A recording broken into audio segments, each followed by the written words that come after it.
Hello everyone, मैं हूं बलराम और आज हम डिस्कस करेंगे NCERT class 10th civics solution के बारे में। वीडियो शुरू करने से पहले आपसे रिक्वेस्ट है आप इस चैनल को सब्सक्राइब करें। अगर आप क्लास 9th स्टैंडर्ड के स्टूडेंट हैं या सीबीएसई बोर्ड एग्ज़ाम के लिए तैयारी कर रहे हैं तो आप इस चैनल को ज़रूर सब्सक्राइब करें, क्योंकि ये चैनल टोटली सोशल साइंस के ऊपर डेडिकेटेड है। तो चलिए शुरू करते हैं। NCERT political science class 10 chapter 2 chapter name is federalism. Question number 6 to 12, question number 6 to 12 के बारे में आज हम डिस्कस करेंगे। ठीक है, तो question number 6, fill in the blanks. Since the United States is a dash type of federation, all the constituent states have equal powers and states are dash vis-a-vis the federal government, but India is a dash type of federation and some states have more power than others. In India the dash government has more powers. इस blanks को fill करना होगा। कैसे करेंगे मैं आपको बता देता हूँ। इसका आंसर आप इस तरीके से कीजिए, fill in the blanks. Since the United States is a coming together, okay, coming together types of federation, all the constituent states have equal powers and states are strong vis-a-vis the federal government, but India is a holding together। यहाँ पे जो blanks है इसमें आपको क्या लिखना होगा, holding together type of federation and some states have more power than others। In India the central government, इसमें जो ब्लैंक्स है इसमें आपको सेंट्रल लिखना होगा, central government had more powers. ठीक है, तो ये था क्वेश्चन नंबर 6 का आंसर। ठीक है, next question number 7, here are 3 reaction to the language policy followed in India, give an एरेज argument and an example to support any this positions.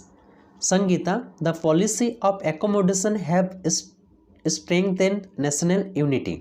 Sangeeta के अनुसार जो पॉलिसी ऑफ एकोमोडेशंस क्या करते हैं, स्ट्रेंथेन यानी कि मजबूत करते हैं नेशनल यूनिटी के लिए। अरमान का कहना है, Arman, language based state has divided us by making everyone conscious of their language.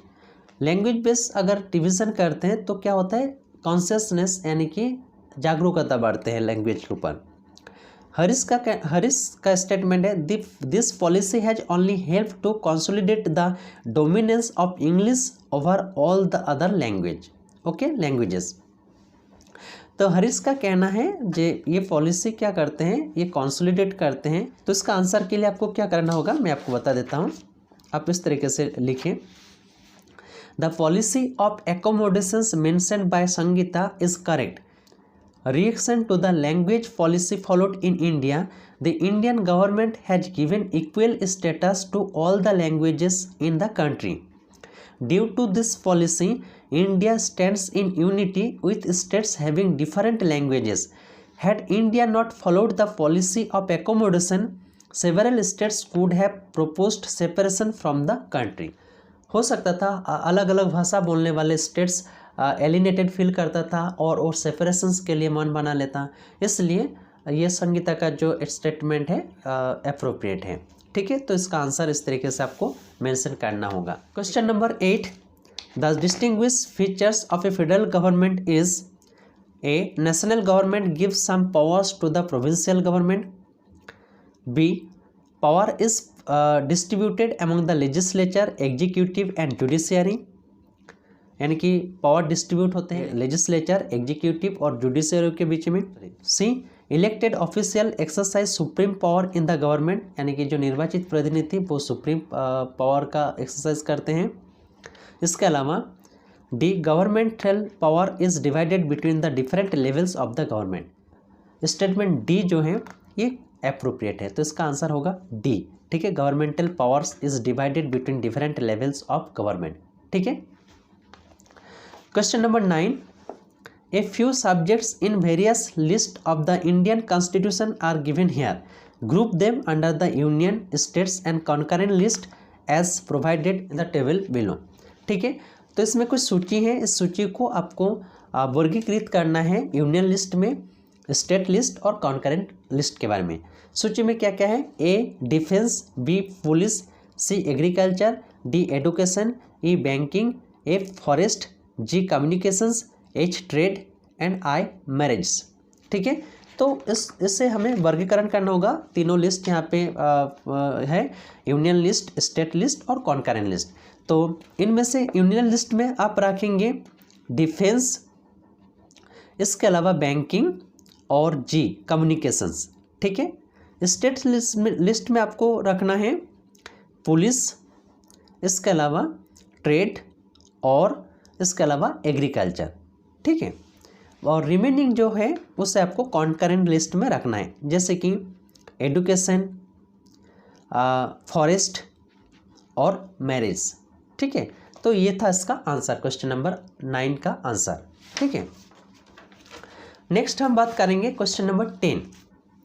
Examine the following pairs that gives the level of government in India and the powers of the government at that level to make laws on the subject mentioned against each, which of the following pairs is not correctly matched.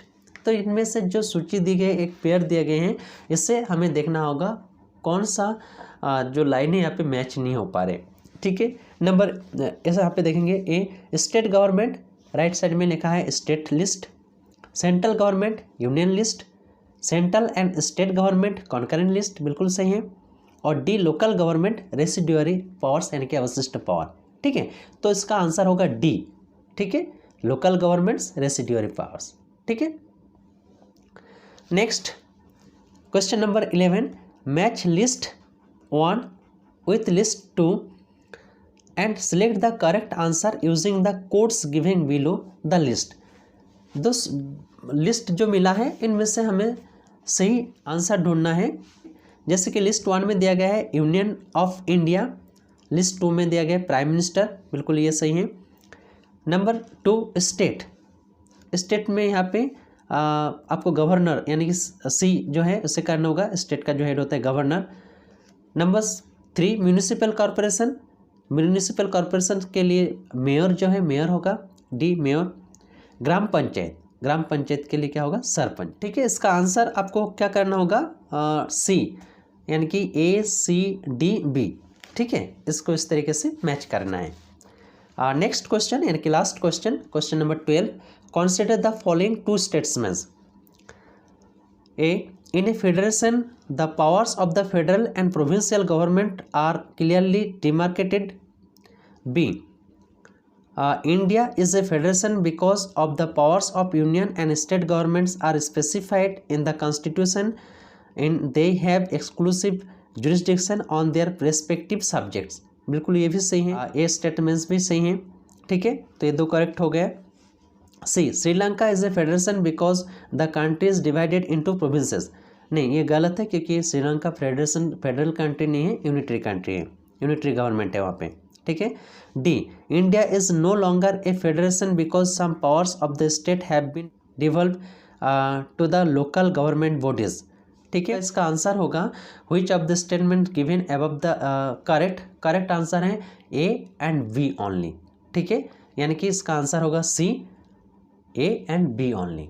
Okay, ठीक है, तो आशा करता हूँ आप समझ गए होंगे। फिर भी आपको इससे रिलेटेड कुछ अगर क्वेरीज है तो आप कमेंट सेक्शन में ज़रूर लिखें। आप इस वीडियो को लाइक करें, शेयर करें और इस चैनल को सब्सक्राइब करें। तो मिलते हैं एक नए वीडियो में नए कंटेंट के साथ, तब तक के लिए इजाज़त दीजिए। धन्यवाद।